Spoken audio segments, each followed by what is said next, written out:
सारथी भारती महाज्योतीच्या वतीनं PhD संशोधनासाठी देण्यात येणारी फेलोशिप यंदा मिळण्याची शक्यता धूसर झाली आहे।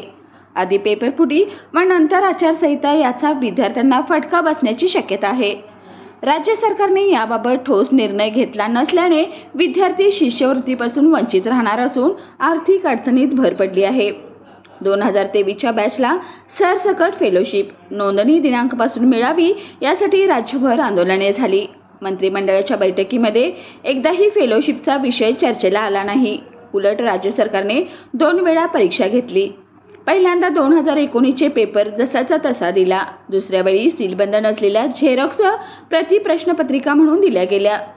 सावित्रीबाई फुले पुणे विद्यापीठाच्या सेट विभागात 2 वेळा परीक्षा घेण्यात अपयश आलं। 10 जानेवारी रोजी झालेल्या परीक्षेतील उत्तरपत्रिका तपासणीची स्थगिती दिली गेली। राज्य सरकारकडे या संदर्भातील चौकशी अहवाल सादर केला। आचारसंहिता लागण्यापूर्वी विविध विषयावर निर्णय झाले, परंतु PhDच्या फेलोशिप संदर्भात तोडगा निघाला नाही। विद्यापीठ नोंदणी होऊन 2 वर्षे उलटली तरी फेलोशिप विद्यार्थ्यांना मिळालेलीच नाही। त्यामुळे संशोधन करायचं की नाही असा प्रश्न विद्यार्थ्यांच्या समोर आहे। सारथी भारती महाज्योती संस्थानामधील 3500हून अधिक विद्यार्थ्यांचं भविष्य सध्या टांगणीला लागलं आहे।